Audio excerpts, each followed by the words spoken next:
Selamat datang saudara-saudari. Hari ini kita belajar bagaimana kita berdiri teguh dalam iman. Kamu boleh berdiri teguh dalam iman bila kamu ucap dalam iman apa yang Tuhan katakan. Bila Tuhan berseru kepada kamu dan kamu mengikutnya dan kamu taat dan kamu mengucapnya, ia akan berlaku. Semata-mata yang kita tahu ada kalanya kita sakit, dan kita mengucap kita akan sembuh, kita akan sembuh, dalam nama Yesus. Kita berterima kasih kerana kita akan sembuh. Ayat yang kita ucapkan itu akan memberi tahu minda kita, memberitahu badan kita, ikutlah peraturan, kerana dalam rohani kita adalah sihat. Badan kita mungkin letih lesu, tetapi kita ucap, supaya badan kita ikut perintah kita, minda kita mengikut perintah kita, dalam kita ucap, sembuhlah dalam nama Yesus, dan kita tengok ada kalanya kita tidak boleh lihat kesembuhan, tetapi bila kita ucap, lama kelamaan kesembuhan itu datang. Kita boleh imbas kembali kepada keadaan kita. Bila kita dalam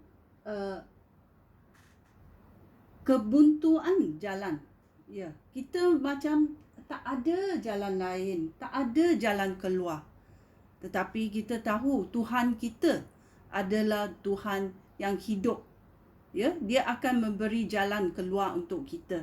Dan kita ucap, terima kasih Tuhan, kerana Tuhan adalah Tuhan yang memberi jalan keluar kepada aku. Dan ia akan terjadi kerana kita percaya, kerana Abraham percaya. Itulah dia boleh berbaik semula dengan Tuhan. Dalam Yeremia babak 1 ayat 12, dia berkata, Tuhan berkata, Tuhan berfirman, benar, aku sedang berjaga. Tuhan tidak tidur, dia sedang berjaga. Dan dia berkata, supaya semua yang aku firmankan menjadi kenyataan. So kita mesti percaya kepada Tuhan.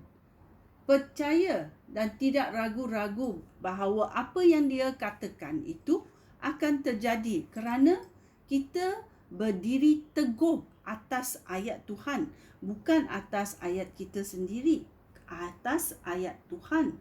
Dan bila kita ucap ayat Tuhan, dia akan membawa hati kita percaya, sungguh-sungguh percaya, dan Tuhan akan melaksanakannya.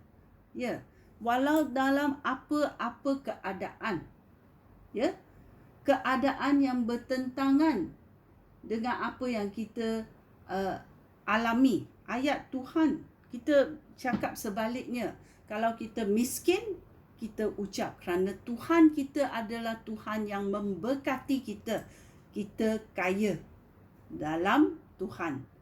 Dan kita tengok, Tuhan kita selalu nak tolong kita. So kita berdiri teguh dalam ayat Tuhan.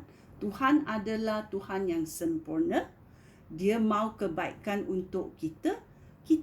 Apa yang kita nak ucapkan, kita ucapkan dengan iman, terima kasih Tuhan. Haleluya. Itulah yang kita ucapkan. Supaya kita tahu Tuhan sangat belas kasihan kepada kita. Dan dia mau kebaikan untuk kita. So kita ucap, kita doa pada Tuhan. Dan Tuhan akan melaksanakan apa yang dia kata. Aku firmankan akan menjadi kenyataan. Itulah kita nak mengenal Tuhan kita. Ya, apa yang dia kata akan menjadi yes, amen, okey. So kita percaya. Sekian, terima kasih. Shalom.